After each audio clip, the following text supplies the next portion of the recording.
Hi, my name is Mark Gratzfeld, NAIT alumnus and continuing education instructor. Today we're going to talk about a preseason check on our little outboard motor. The first thing we need to talk about is safety.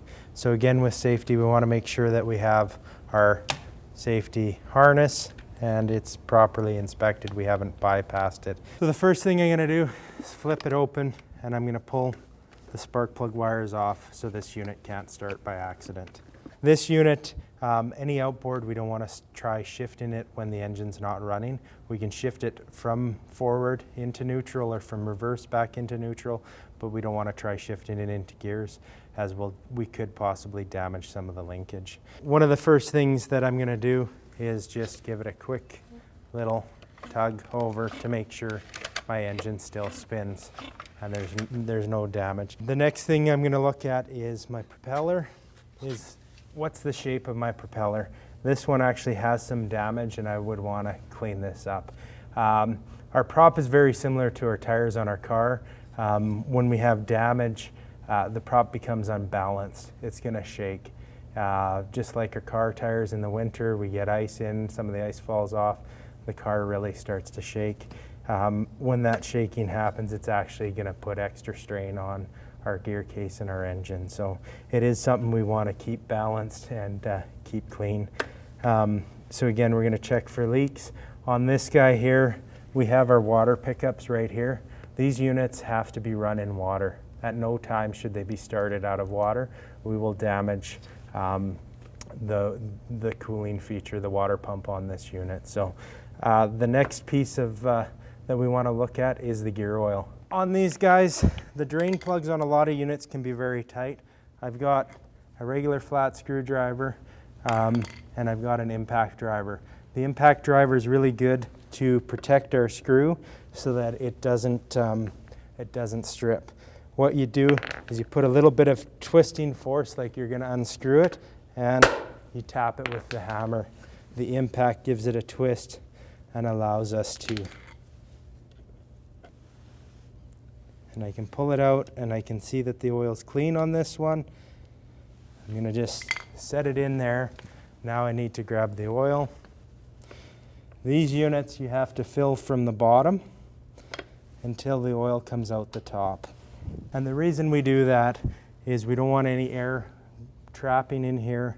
We need the oil all the way up to the top in order to give adequate lubrication for the bearings. So I'm going to give my pump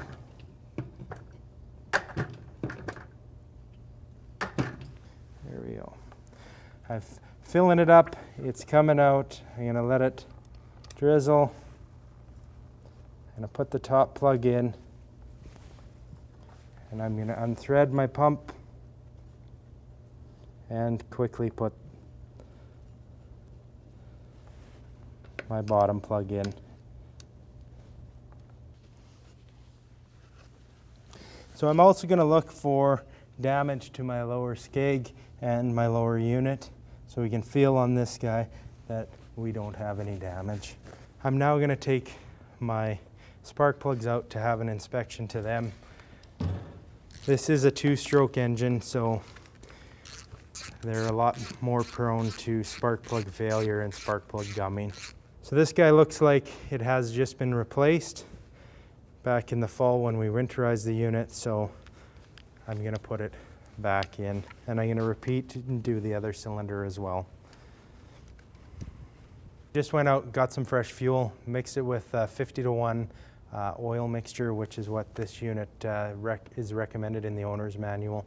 We're going to inspect the fuel lines, make sure there's no cracks, no loose connections. Our primer ball, which pumps our fuel up, is nice and tight.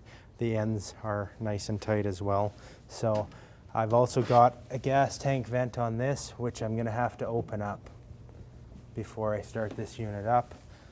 I can make the connection onto my motor and give it a prime, and I'm going to look for fuel leaks. And this unit's now ready to go into a water test. Like I said earlier, we want to make sure we never run these out of water, so we can either run it in a barrel, a test tank, a lake, on a garden hose if we have the right flusher attachments to cover these holes and supply water to our water pump. That's all that I have.